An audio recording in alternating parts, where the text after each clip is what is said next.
Wel, dwi bellach wedi cyrraedd y cylch moch ar gyfer adran y moch cyfrwyog Prydeinig. Hwna di ond, Ela. Ie, na ti. Saddleback yn Saesneg. Ie. Ac yn cadw'r cwmni fi, mae Emyr a Ela i fam o. Ti'n iawn, Emyr? Yndw, diolch. Wel, mae Annie wedi cyrraedd y cylch. Sut ti'n teimlo? Hapus. Hapus o nerfus, dwi'n siŵr, achos dy sbinwch di sy'n gystadlu wan, ie? Ie.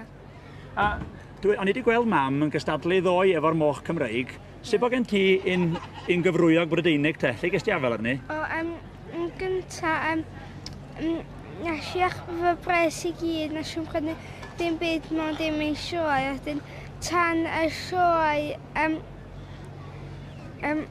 Brydeinig, nes i mynd at Mr Malkeen a dweud hynna efo Saddleback Pig, ac nes i'n dweud wrth mam na dad na ddim byd. Nes ti'n deud dim byd? Na. A mi ges ti'n? Do. Do, wir. A wedyn, be ddigwyddo wedyn? Mi ges ti spinwch.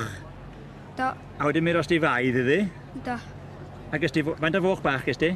Nes i gael 12 y tro cynta, a wedyn 13 y tro ail. A y tro ail, mond un hogan oedd na, Annie oedd y hogan yna. Ac Annie ydy hon yn y cylch fan i yma? Ie, tad, fydd yn lwcus ofnadwy un sbinwch mewn torllwyth o 13 o foch, a digwydd bod efo'r marciau cywir ar gyfer yr mochyn cyfrwyog Prydeinig, a wedyn gefn ni weld sydd dawi ymlaen ar y funud. Dwi'n sylwi mae dad sydd fewn yn y cylch. Emyr, ti bach yn ifanc falle wyd? Ynddo. Ond ti'n meddwl wneud dad job iawn a ddangos i? Neith. Ti wedi bod ychydig o tips iddo? Ti wedi bod o tips iddo be i wneud? Na. Neu diolch angen mod i hen arfer yn dydy, mam? Wel, yndi gyda gobaith bellach dipyn o wahaniaeth a dangos mochyn Cymreig. Sut mae, dwi'n na tair sydd fewn yn y cylch ar y funud. Sut maen nhw'n cymaru â'i gilydd? Oes na potensial enillydd yma? Ar yr olwg gynta, mae'r dair yn eitha agos o ran ei maint. Dwi'n gweld bod gen y dair gyfrwy, glân, taclus a draws yr ysgwydd sydd yn hynod o bwysig i'r bryd yma, lle. Ac i weld ar y funud i gyd yn cerdded, un ffactor arall pwysig iawn mewn unrhyw fochyn ydy bod nhw'n cerdded yn daclus ac yn dda ar ei traed. Emyr, ti'n meddwl bod gen Annie o beth? Beth ti'n meddwl o'r ddwy arall? Ti'n offi nhw? Ynddo. I rywun sydd ddim yn gwybod llawer am foch, tan bod ti'n hoffi'r cyfrwyog Brydeinig, un oedd dy ffefryn di? Ie. Dyn nhw well na rai Cymreig? Ynddi. Mam, beth ydych chi'n dweud am hynna? Wel, anghytuno na i, ond oedd Emyr yn dweud bod gen i eisiau cael bryd gwahanol i dad a mam, fel bod o'n gallu nabod i foch ei hun, a wedyn dyna gafodd o.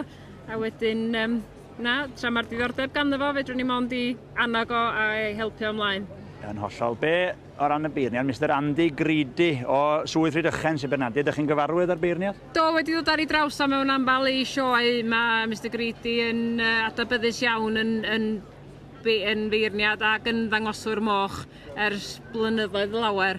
A wedyn mae'r profiad yn sicr gen y beirniad heddiw. Ac yn drylwyr iawn, mae weld yn astudio o fanwl ar ei luniau, bob dim yn gorau bod yn eitha siŵr o'i bethau, achos mae yna lot o feirniad answyddogol yn gwylio yma'n does? O, oes, yn sicr, mae yna wastad hynny mewn unrhyw gylch, ond mae'n bwysig iawn yn enwedig mewn unrhyw fochyn sydd ar gyfer magu bod nhw'n drylwydd ar eu traed ac hefyd yr underline bod yr nifer cywir o dethu ac hefyd yn y llefydd cywir.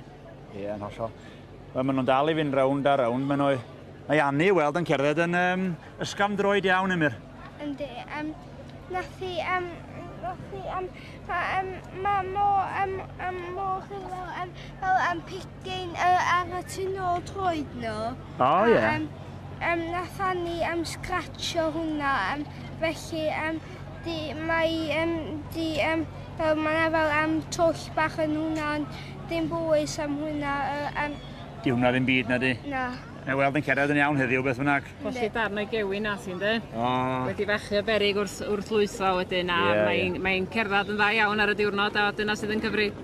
Pethau ma'n digwydd iddyn nhw i gyd yn dydio? Yndi, unrhyw anifal yn yndi, ond na, yn sicr, mae yna dair sbinwch, taclus iawn yn y cylch ar hyn o bryd, ac mae'n debyg iawn bod y Mae di mynd ar ei ffwrdd beth yna, mae o di penderfynu. Yndi, sydd yn sydyn ofnadwy.